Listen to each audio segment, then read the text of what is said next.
Welcome back. Mrs. Johnston here. We are still working on Unit 9, Columbus and the Pilgrims, and we are on Lesson 8, the Wampanoag. What have we already learned? Let's discuss yesterday's story. So, yesterday we learned about the separatists. They were a group of people in Europe who did not like to have to do the same king's religion, attend the same king's church. They decided to set out on a pilgrimage. A pilgrimage is a journey. So the separatists boarded the Mayflower, which was a cargo ship that was meant to take cargo across to the New World.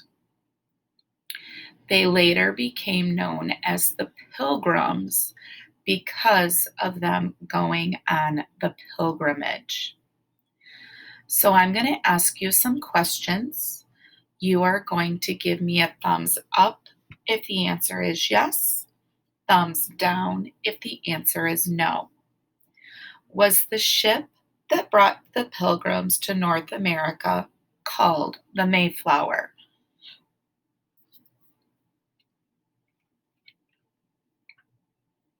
Did you give Mrs. Johnston a thumbs up?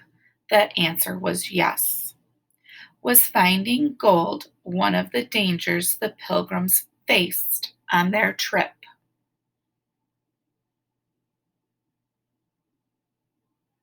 Did you give me thumbs down?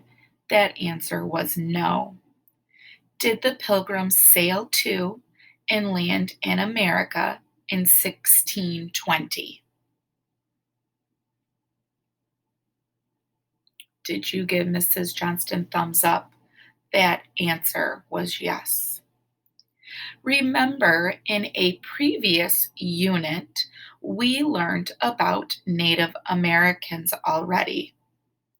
Native people lived on the continents of North and South America long before Europeans visited and settled in this area. Can you recall what you learned about Native Americans?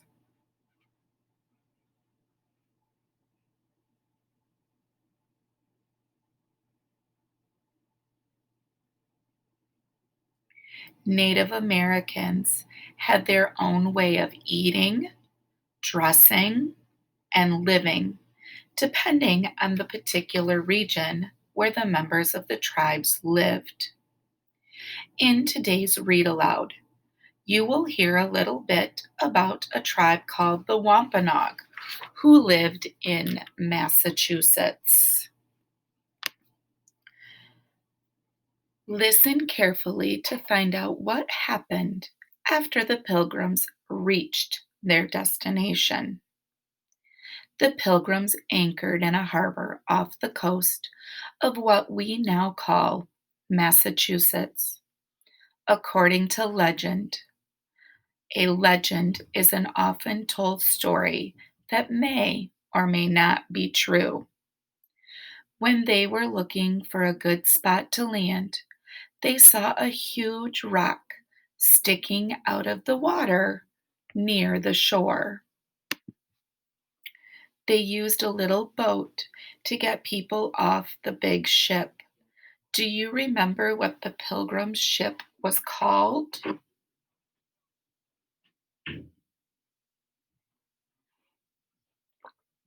Did you remember the Mayflower? That was correct. One of them exclaimed, "The rock is dry and level. It looks like the perfect place to go ashore without slipping." And so, one by one, the Pilgrims climbed out onto the rock. They named it Plymouth Rock. Where have you heard the name Plymouth before?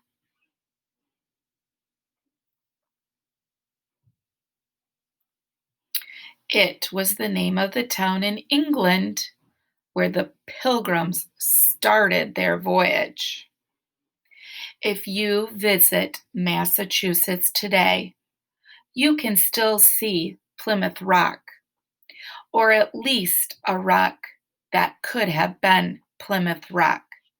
No one really knows.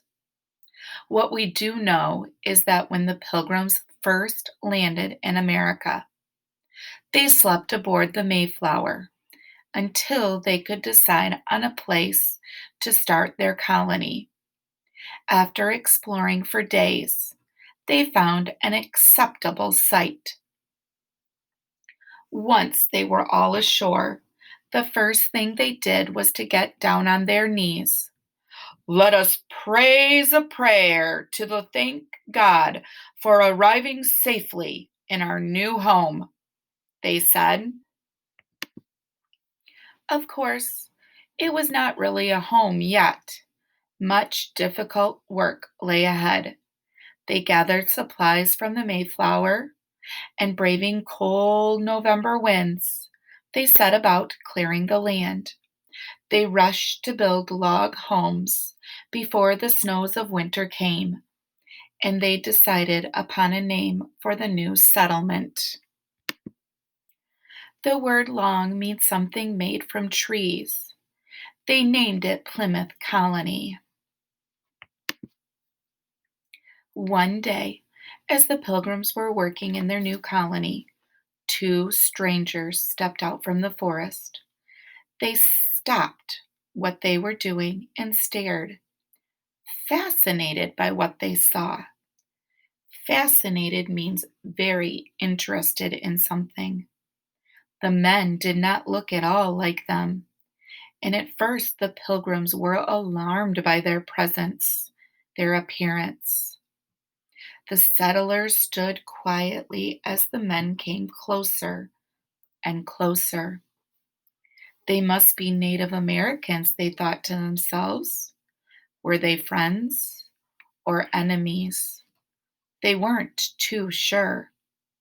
Then one of the strangers smiled. Suddenly, the sense of danger was gone.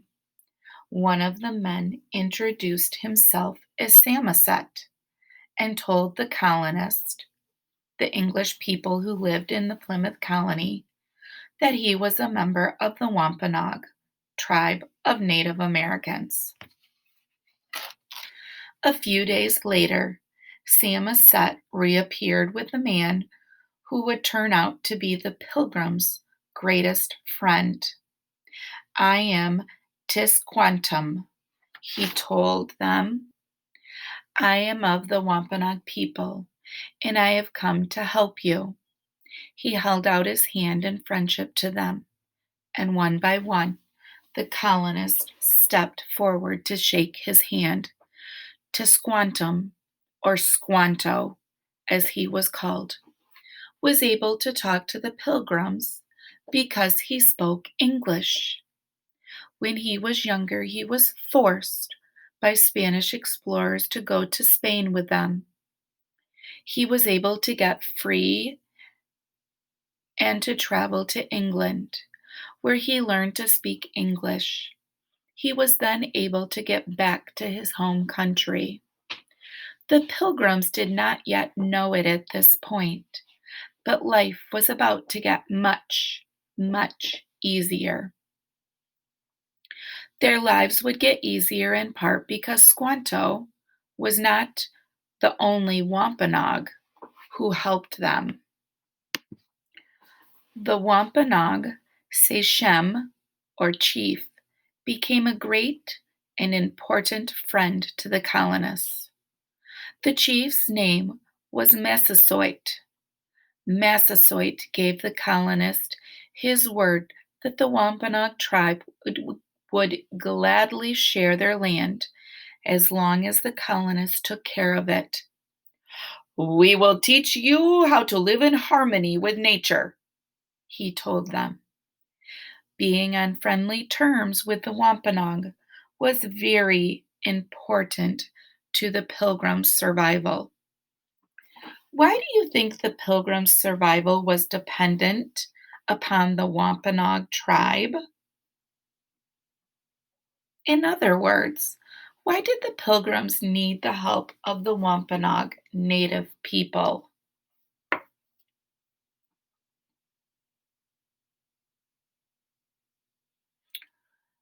Did you respond with they could help them learn the land, how to hunt for food, how to plant crops? Those were all great responses. What was the main topic or main idea of this lesson?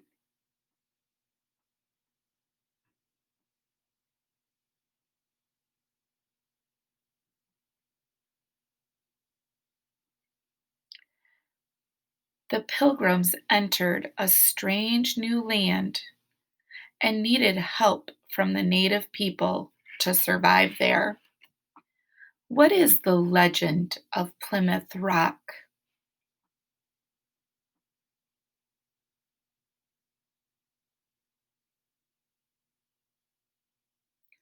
The legend of Plymouth Rock is the traditional story told about the Pilgrims' first landing in the New World on a rock near the shore. How did the Pilgrims feel when they first saw Samoset come out of the forest? And why?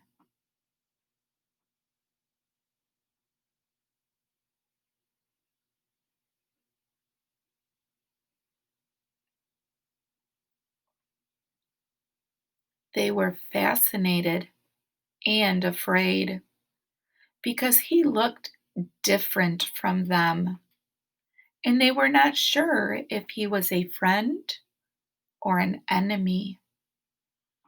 To which tribe of Native Americans did Squanto and Chief Massasoit belong?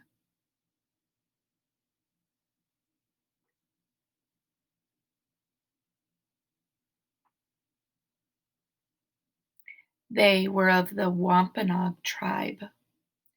Where did they live?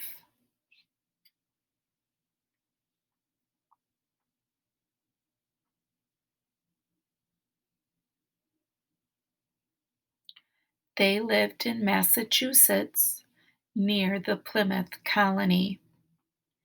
Why was Squanto able to talk to the Pilgrims in their own English language?